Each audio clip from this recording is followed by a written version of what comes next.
मंदिरांचं शहर समजल्या जाणाऱ्या नाशिकमध्ये सध्या पर्यटकांची लूट सुरू आहे। नाशिकच्या म्हसोबा महाराज पटांगणावर येणारे पर्यटक आपल्या गाड्या या ठिकाणी लावत असतात आणि सकाळच्या सुमारास नाशिकमध्ये तीर्थाटनासाठी मंदिरांमध्ये दर्शनासाठी जात असतात। मात्र सातत्यानं या म्हसोबा महाराज पटांगणावर येणाऱ्या गाड्यांमधनं चोरीच्या घटना दिवसागणिक वाढत आहेत। अशीच काहीशी घटना काल मध्यरात्री देखील घडलेली आहे। तेलंगणावरनं आलेले हे सगळे पर्यटक जे आहेत ते म्हसोबा महाराज पटांगणावर थांबले खरे, मात्र रात्रीच्या सुमारास काही अज्ञात चोरट्यांनी या महिलांच्या पर्स चोरून नेल्या, मोबाईल चोरून नेले आणि एवढंच नाही तर त्यांनी सोबत आणलेलं जे पैशांची बॅग होती ती देखील या ठिकाणी पळून लावली। अशा पद्धतीनं चोरट्यांनी आपल्या हातातल्या शस्त्रांनी खिसे कापण्याचा प्रयत्न जो आहे तो केला।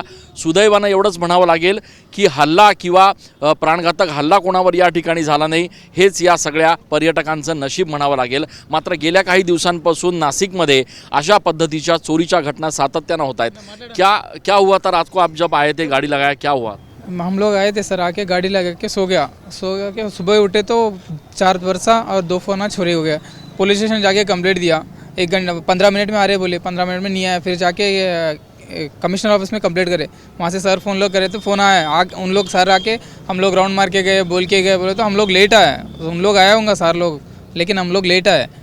हमारे को नहीं मालूम यहाँ पे छोरा रहता बोल के, उन आके आप सावधान रहना ना हुए बोले तो हमारे को कैसा मालूम रहता सर? कुछ तो बोर्ड लगाए तो हमारे को मालूम रहता, बोर्ड नहीं है। आप यहाँ कहाँ जाने वाले थे, क्या कैसे आए? हम लोग आए थे? हम लोग शिरडी से आए, तेलंगाना है हम लोग प्रॉपर। वहाँ से घूम लेते शिरडी आया, शिरडी से यहाँ पे आया, यहाँ पे फ्रेश होके फिर सुबह निकलेंगे बोल के आया यहाँ पे त्र्यंबकेश्वर जाके, वहाँ से और इनको ये मंदिर देवशंकर, वहाँ से फिर रिटर्न जाएंगे बोल के सोचे थे सर। आपण बघतोय की लाखोच्या संख्येनं पर्यटक नाशिकमध्ये येत असतात। या ठिकाणचे मंदिरांमध्ये दर्शनासाठी हे सगळे पर्यटक जे आहेत ते देशाच्या अगदी कानाकोपऱ्यातनं येत असतात। मात्र इथे आल्यानंतर जो अनुभव त्यांना येतो त्यामुळे फक्त नाशिकचीच बदनामी होत नाही, तर नाशिक पोलिसांच्या एकूणच कार्यक्षमतेबद्दल देखील प्रश्नचिन्ह जे आहेत ते उपस्थित होत आहेत। कॅमेरा पर्सन आकाश येवलेसह मी चंदन पूजा अधिकारी, TV9 मराठी।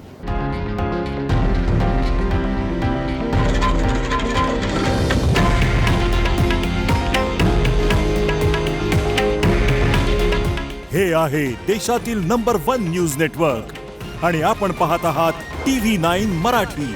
काळजी तुमची, हित महाराष्ट्राचं।